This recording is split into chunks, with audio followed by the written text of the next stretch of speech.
it is time for the journos. They're in the house. Michael Shamus, Gus Wallen, Andrew Webster. Great to see you all. Well, let's get stuck in. The Tigers, there's been a lot of change this week. Tim Sheens announcing, or the club announcing, that Tim Sheens is leaving early. Benji will take over as head coach next year. Give us a situation. Was he pushed or did Tim Sheens walk away? He jumped, I think. I think he was about to get pushed, and I think he knows that he was about to get pushed. And he tried to get his management involved to move into a different role, move back into the general manager's role, which he had previously. But the club, they weren't interested. The club, for some time, have been hearing that. And I don't want to be disrespectful to Tim Sheens, but things haven't been great, and there have been concerns raised by player agents around the development of their players and the coaching that they were getting.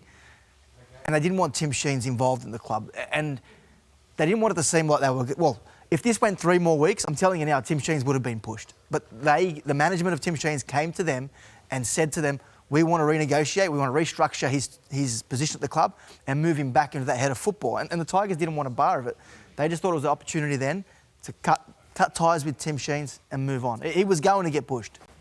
Interesting timing, though. 2 weeks to go. Would you not just wait? Oh, who would know with the West Tigers? They were going to wait. But to be honest, everyone's got amnesia when it comes to West Tigers. Tim Sheens, 5 minutes ago, was going to be the saviour of the club. That's why they got him back.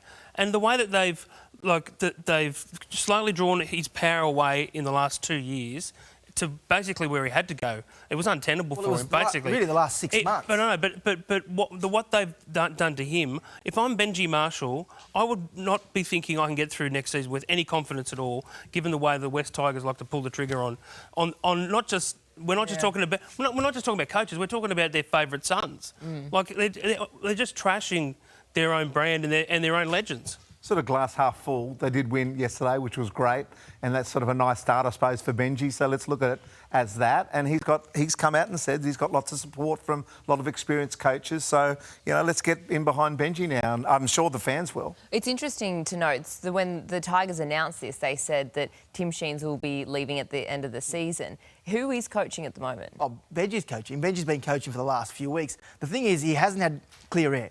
He's had Sheensy there, and he doesn't want to disrespect Tim Sheens by trying to overcall him. He's been walking on eggshells. The fact that they've moved him on, it now gives him opportunity to coach the team himself and not have mixed messages within the club. I think the Tigers, Webby was talking about earlier, I think you said actually, they could have waited a couple of weeks.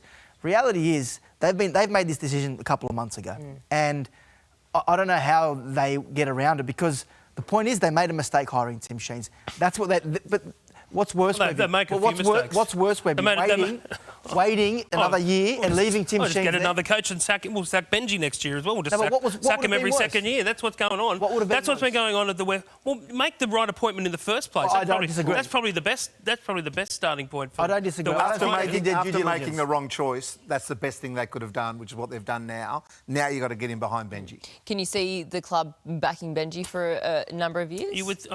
That's what they should do. If that's their man, they need to give him at least 2 to 3 years to see some tangible. You reckon? Yeah, because hang on a second, but you're going to talk about Tim Sheens. Have you been following the Tigers for the last 10 years? Have you seen how they? Have you seen how they? Mate, they sack a coach every time they change their underpants at that joint. They held on to Michael Maguire for 4 years. 4 years, and they kept holding on to him, and just to prove to people they weren't going to sack a coach. And for what? For what? It was actually to the detriment of the club. They should have moved on sooner. But the way that they handled that situation with Michael Maguire, there was constant speculation. Even the club sort of, they were having meetings to see whether the club was trying to prove that we're going to pick and stick or whatever the saying might be. A little bit. Yeah, because they wanted Cameron Ciraldo earlier and they couldn't. And they haven't got him, so the Dogs are going to stick with their young coach, and I think the Tigers will as well. So they'll stick. Only time will tell. I reckon they'll stick with Benji. Yeah. Well, as Gus mentioned, I think it is a big confidence boost for the club with Benji going forward, and the fact that they got to win. I'll believe it when I see it. Yeah, we'll have to wait. Only time will tell. All right, Payne Haas, monster deal with the Broncos. Does this cost the club elsewhere? The inevitability of the salary cap is that they will. I think they've already lost Flegler and Farnsworth at the end of this year. I think they're big losses. But I get it. If you're going to pay a prop 1.2 million, it's Payne Haas, and it's not like you're going to not get a return on your investment. He's already shown that with the way he's played the last few years. So I think it's the right move. They had no other choice, really. Yeah, it's a good bit of business, isn't it, for the Broncos? And the fans would not have allowed him to go anywhere. So he's literally the world's best prop at the moment. So why would you let him go? But you have to pay big bucks, and they did it. Yeah, every team that has success loses 2 to 3 players every year. It's your ability to keep doing it once you lose them. That's why Penrith have been so great. They keep losing players and they keep winning. All right. I like the fired up Tigers chat. Let's. Yeah. I thought I was going to have to jump in the middle of you. Had to get it going. Nearly got the whistle out.